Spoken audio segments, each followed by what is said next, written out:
কি তা কইতাম সেরিয়ান্ডে যে একটা আফসোস করতাছে রে ভাই, আমার মতো ব্যক্তিরে জামাই বানাইতালো না। আমার হোরবাড়ি এলাকার মধ্যে অকরের নাম হরিয়াছি, আমার মতো সাহসী জামাই আর একটাও নাই। কি হয়েছে একটু শুনুন, আমি হোরবাড়ি যাইতাছি বেড়ানি লাগিয়া, বুঝছেন? যাওয়ার মধ্যে দিই কি হঠাৎ করিয়া কিছু লোক আমনের রাস্তা দিয়ে দৌড়তাছে খাইয়াছে গো খাইয়াছে কইয়া, রকেট দিয়ে দৌড়তাছে খাইয়াছে গো খাইয়াছে কইয়া, ধান খেতের চিফা দিয়ে দৌড়তাছে, জঙ্গলের চিফা দিয়ে দৌড়তাছে খাইয়াছে গো খাইয়াছে কইয়া, বাঘে খাইয়াছে। অনা আমি তো হচ্ছি এক ফাটা বাসের সিফাত ব্যাক কলসাচ্ছি এরা দৌড় দিকে, হঠাৎ করে সামনে চাইয়া দিই ভাই এক বাঘ। অন আমি ডাইন দিকে দৌড় দিল বাঘে ধরবো, সামনে দিকে দৌড় দিল বাঘে ধরবো, পিছন দিকে দৌড় দিল বাঘে ধরবো, বাঘের লোকে কি আর আমি দৌড়িয়া পারবাম? হঠাৎ করে চাইয়া দিই ভাই ডাইনে দে একটা বট গাছ। এখন বাঘের হাতে বাঁচার লাগিয়া ভাই আমি হাল দৌড়ছি বট গাছের মধ্যে। উডার পরে রে ভাই এই বাঘ ঠুংডাই কি করছে, বট গাছের তলে বইছে। যে আমি নামে ওর ভাই যাই এই বাবা নাই। অহন বাঘ যে বইছে নামার অভাব নাই, জুতে যে সিল্লান দেওয়ার অভাব নাই। বাইরে ভাই বাঘ এক গুংরান দিছে আমার দিকে তাকিয়া যখন গংরান একটা দিছে, জীবনের পয়লা বাঘ দেখতেছি। যাও আসলাম মাদ্দি কাটার মধ্যে বাঘের গংরান হইনা আমি গিয়ে উঠছি পাতান্যা ডাইলো উঠার পরে বাঘে আমারে ধরার লাগে কি করছে গাছের মধ্যে ভাই সামনে দুইটা ট্যাং দেই বাস খাইতেছে উঠার লাগিয়া।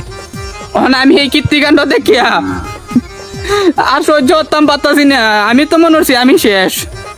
ডরের ছুটাতে ভাই ফ্যানটার মধ্যে না সারিয়া দিছি, সারিয়া দেওয়ার পরে ফ্যান তো গেছে ভিজিয়া যাওয়ার পরে দুই ট্যাং দিয়ে কাউরি দিয়ে গাছের মধ্যে আসলাম, ডাইলের মধ্যে ধরছিলাম চিকন এক ডাইলের মধ্যে, কাউরি মনে করুন ফিসলাইয়া গিয়া ট্যাং গেছে ছুটিয়া। অনেক যে চিকন ডাইলে ধরছিলাম ডাইল ভাঙ্গিয়া আল্লাহ দিলে বাঘটার মাদ্দি ভিটটার মধ্যে পড়ছি।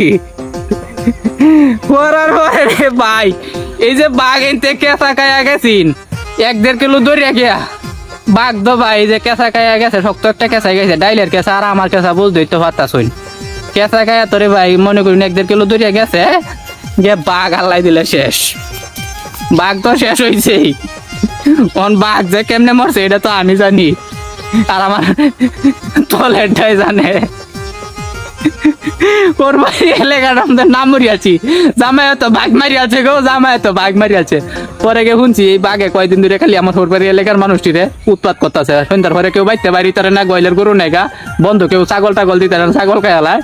আমি যে বাঘ মারিয়াছি, বাঘ যে কিভাবে মারছি এটা তো আমি জানি। ওহন তো মনে করেন ওর বাড়ি এলাকার মধ্যে আমার সাহসী জামাই আর একটাও নাই। আর সেই রে আফসুস করতেছে আমার মতো ব্যক্তিরা জামাই বানাইতালো না, অনেক বেড়ে নিয়ে আফসুস করতেছে সেই জামাই বানাইতালো না। বুঝতেই তো পারতেছি কিরম সাহস আমার। সবাই ভালো থাকেন, সুস্থ থাকেন, গল্পটা ভালো লাগলে অবশ্যই শেয়ার করবেন। আসসালামু আলাইকুম, আল্লাহ হাফেজ।